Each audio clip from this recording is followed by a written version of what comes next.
Hello aspirants, welcome to our channel way to get hope. நம்ம இன்னைக்கு ஜனவரி 19 2024க்கான current affairs தான் பார்க்க போறோம். First, Khelo India. ஜனவரி 19ல இருந்து 31ஆம் தேதி வரைக்கும் இந்த கேலோ இந்தியா யூத் கேம் ஆனது நம்ம இந்தியால தமிழ்நாட்டில் இருக்கக்கூடிய சென்னையில தான் நடந்திருக்கு. இந்த போட்டி எந்தெந்த டிஸ்ட்ரிக்ட்ல நடந்திருக்குன்னா சென்னை, கோயம்புத்தூர், திருச்சி, மதுரை இந்த 4 நகரத்திலயும் நடந்திருக்கு. இந்த போட்டியோட சிம்பிளாக வீரமங்கை வேலு நாச்சியாரை தான் இதோட லோகோவா வச்சிருக்காங்க. இந்த கேம்ஸ்ல கிட்டத்தட்ட 26 போட்டி நடந்திருக்கு. அதுல ஸ்குவாஷ் அப்படின்ற கேமையும் சிலம்பம் இந்த ரெண்டு கேமையுமே இப்ப ரீசெண்டா நியூவா ஆட் பண்ணியிருக்கோம் இந்த போட்டியில.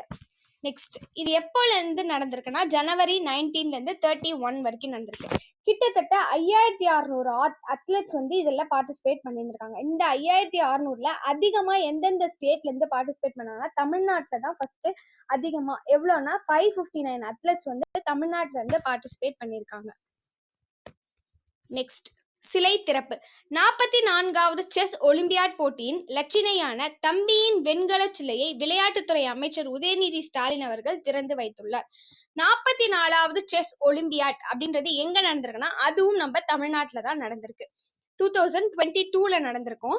இதுக்கான சிம்பிளா இருந்த தம்பி அப்படின்ற சிம்பிளோட வெண்கல சிலை பிரான்ஸ் சிலையை ரீசெண்டா நம்ம உதயநிதி ஸ்டாலின் விளையாட்டுத்துறை அமைச்சர் திறந்து வைத்திருக்காரு.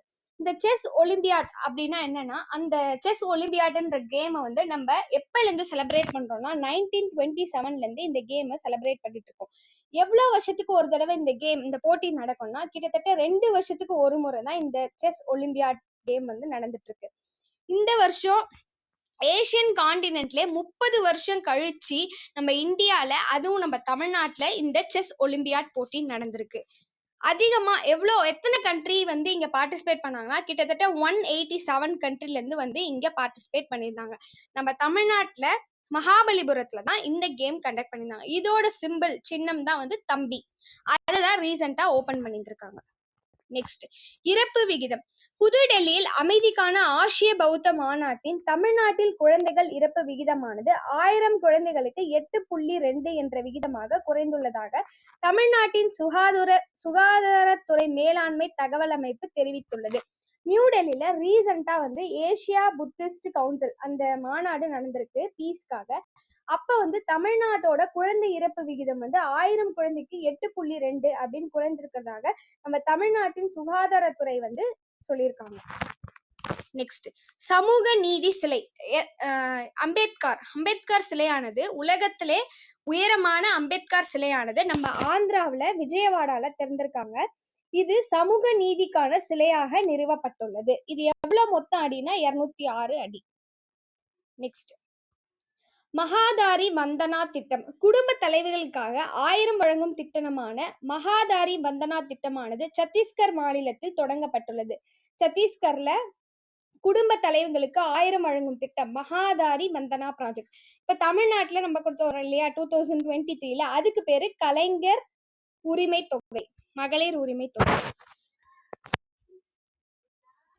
தமிழ்நாட்டுல கலைஞர் மகளிர் உரிமை தொகை அப்படின்ற பேர்லயும், கர்நாடகம்ல கிரக லக்ஷ்மி அப்படின்ற பேர்லயும், தெலுங்கானால மகாலட்சுமி அப்படின்ற பேர்லயும் இந்த உரிமை தொகையை வழங்குறாங்க. நெக்ஸ்ட், புரிந்துணர்வு ஒப்பந்தங்கள் MOU. மத்திய மருந்து தர கட்டுப்பாட்டு மையமும் நெதர்லாந்து டொமினிக்கன் குடியரசு ஈக்வடார் நாடுகளுக்கான மருத்துவத்துறை ஒத்துழைப்பு புரிந்துணர்வு ஒப்பந்தத்திற்கு மத்திய அமைச்சரவை ஒப்புதல் அளித்துள்ளது. MOE சைன் பண்ணியிருக்காங்க இந்த கண்ட்ரிஸ் கூட. இது நெதர்லாந்து, டொமினிக்கன் குடியரசு, ஈக்வடார். எதுக்காக இந்த ஒப்பந்தம் அப்படின்னா போலி மருந்துகளுக்குள்ள இருக்கிற சிக்கலை அறியறதுக்காகவும் அதிகமாக ஏற்றுமதி அதிகப்படுத்துறதுக்காக தான் இந்த ஒப்பந்தம் சைன் பண்ணியிருக்கோம். யார் எந்தெந்த மினிஸ்ட்ரி கீழேனா ஒன்றிய மின்னணு மற்றும் தகவல் தொழில்நுட்ப அமைச்சகம் மற்றும் கென்யா அரசு இணைந்து தீர்வுகளின் பகிர்வுக்காக புரிந்துணர்வு ஒப்பந்தம் ஒன்றை மேற்கொண்டுள்ளது. Next, Kuvempu Rashtriya Puraskar award. வங்காள மொழி எழுத்தாளரான ஷிர்ஷேந்த் முகோபாத்யாய்க்கு குவெம்பு ராஷ்டிரிய புரஸ்கார் விருது தேர்ந்தெடுக்கப்பட்டுள்ளார். குவெம்பு குவெம்பு ராஷ்டிரிய புரஸ்கார். இந்த அவார்டு வந்து இந்த 2023 யாருக்கு கொடுக்குறாங்கன்னா இந்த ஷிர்ஷேன் முகாபாத்யாய்க்கு தான் கொடுக்குறாங்க.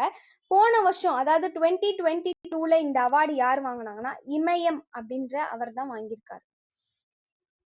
இந்த அவார்டு கொடுக்கும்போது 5 lakh cash plus silver medal plus citation இந்த மூணும் கொடுப்பாங்க. இந்த குவெம்பு ராஷ்டிரிய புரஸ்கார் அவார்டு இந்த வருஷம் 2023 வாங்கினவரு நம்ம ஷிர்ஷேன் முகோபாத்யாய். போன வருஷம் வாங்கினது இமயம் அவர்கள். ஓகே, இந்த வீடியோ பிடிச்சிருந்தா லைக் பண்ணுங்க, சப்ஸ்கிரைப் பண்ணுங்க. தேங்க்யூ ஃபார் வாட்சிங்.